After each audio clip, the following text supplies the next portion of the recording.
What up, it's Chris from LaserLemming.com, and today we're going to be talking about Nintendo, because that's what sane individuals do. They get off of a graveyard shift, come home, and talk about Nintendo at 6:30 in the morning to a camera.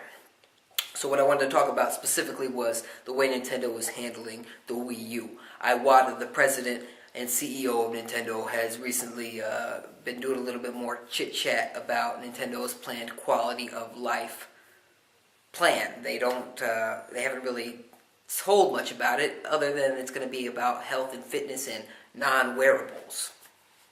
So, what he's pretty much been chatting about is the idea that Nintendo is not going to be limiting itself to being just a video game company. It's kind of scary to me, for one thing, because although Nintendo has traditionally gone through very different products. They started out as a card company, and then they worked into toys, and then they went into video games. So it's natural to think that Nintendo might go towards another path. Iwata specifically stated that they're not leaving the games business, but they've made big statements like this before. When they first announced the DS, they called it a third pillar, and said, we're not ditching the Game Boy brand, this is just another avenue. They never made another Game Boy after the DS was successful. Now, if this quality of life service is successful, will Nintendo ditch gaming? Well, Nintendo has tons and tons of money invested into gaming. That's what they are. All their employees mostly are about gaming. They're developers, programmers, artists. So to think that Nintendo's suddenly going to ditch all those people or try to train them to become something that they're not is kind of ridiculous, especially when you think that Nintendo pretty much never fires people. Sony fires tons of people. Microsoft fires people. But Nintendo traditionally just keeps people around. They wonder, well, Nintendo's losing money this quarter. Why aren't they firing people? Because Nintendo doesn't roll that way. So to think that they're just going to be ditching gaming isn't really realistic. So I wouldn't put quality of life into that much of a threat zone. In fact, I think that quality of life, even though Nintendo really hasn't said what it's about specifically, I would say that right now it seems like Nintendo's entering risky territory, because Nike and Apple and all these big companies are already really gearing up to do big things in the health and fitness zone. And Nintendo just kind of, I had a little bit of hesitation there, I don't know why, but Nintendo just kind of came up with this idea in January, it sounds like. So I'm going off on a rant. But anyway, that's the quality of life situation as of this point, April 29th, 30th, whenever you see this. So, Nintendo and the Wii U. I got a big problem here. I've gone on rants about how Nintendo needs to use their IPs more. On the consoles, they really stick to the big ones. Mario. Lots and lots of Mario over the last few years. Zelda. And I guess now Donkey Kong. But it's been a lot of Mario spin-offs. So you got the Mario games, the Mario sports games, the Mario Karts. Not much else. Everybody always says, wait for E3, wait for E3, wait for E3. What are you going to see? Lately, with Nintendo, what you're going to see is a lot of the same. And what isn't just the same is very Eastern focused. It's very Japanese. Not a lot that caters to the West. You see the Monster Hunters, you see X, you see Xenogears, Xenoblade, whatever. And a lot of people like those games, but those games really cater to a very specific audience. It's not very broad, especially when it comes to Western appeal. And Nintendo has totally faltered on this. They didn't used to be like this. A lot of people just think, well, that's Nintendo. You have your options. If you want that, you can go to the PlayStation side, you can go to the Xbox side to get those kind of games. But that hasn't always been the case. Nintendo wasn't always like that. In the GameCube days, Nintendo tried. They got the games. In the N64 days, they got those games. In the Super Nintendo days, they got those games. In the NES days, they got those games. Nintendo only over the last 10, 12 years or so has gone this route. And it perplexes me. I don't know why they've become such a narrowly focused company. A few months back, Iwata said that, I've had this Japanese antenna going on where I really haven't been understanding America or Europe, and I'm going to fix that. But where's the fixing?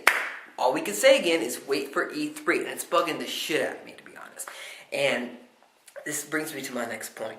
The Wii U has become a very safe console for Nintendo.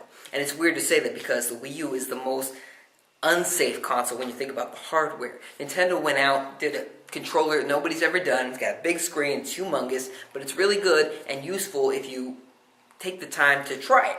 So it's a good console and a good controller in that sense, but the hardware isn't on the same level as the Xbox One or the PlayStation 4, and so it's not going to be getting the same ports.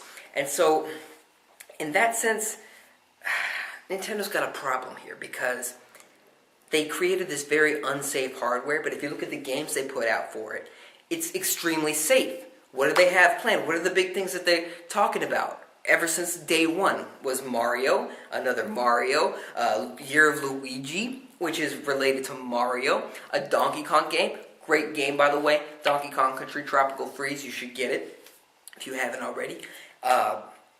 What else? It's just been safe move after safe move after safe move. Pikmin 3, you might think that's not that safe, but it's Pikmin 3. Where are the new IPs?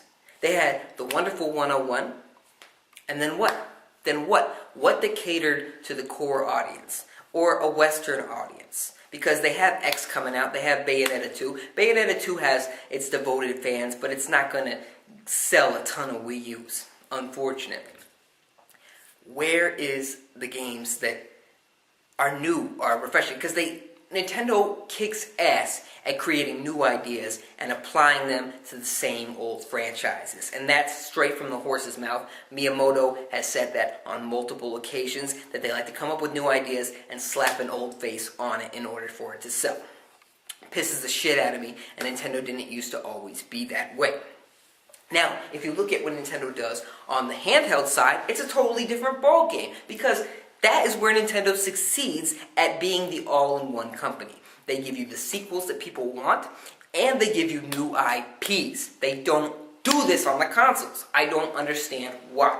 Because Nintendo greenlights all kinds of new things. If you look at their most recent success, which was the Submarine Wars, what was it? Yeah, Steel Diver 2, the sequel, free-to-play sequel. That was a very unique idea that would have been really interesting to see on the Wii U.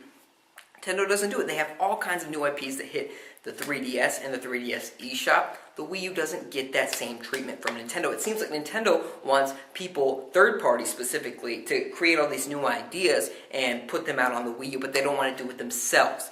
Pisses the shit out of me. And pisses the shit out of me. That's kind of funny. Anyway, that's my thoughts. I'm just kind of on a rant. 6:30 in the morning, lacking sleep. I want to know your thoughts. Let me know in the comments section below. What do you think Nintendo is up to? Do you think that they're actually going to surprise us at E3? I would love it. I'm not expecting it. I'm looking forward to Smash Brothers, but come on, I feel like they're just tossing the same names out at us year after year after year. It's like, hey, this is the next version of Smash Brothers and Mario Kart. They're going to be great games, no doubt. Don't get me wrong here. They're going to be great games, but I don't know why Nintendo can't be that company for everyone again. This blue ocean strategy has really not been the real deal. Nintendo has actually forgotten about a lot of the people that grew up playing with them. But that's my thoughts. Let me know what you think. Comment section below. Got a comedy channel. You should check that out too. And subscribe for more. Thanks for watching. I'll see you in the next one.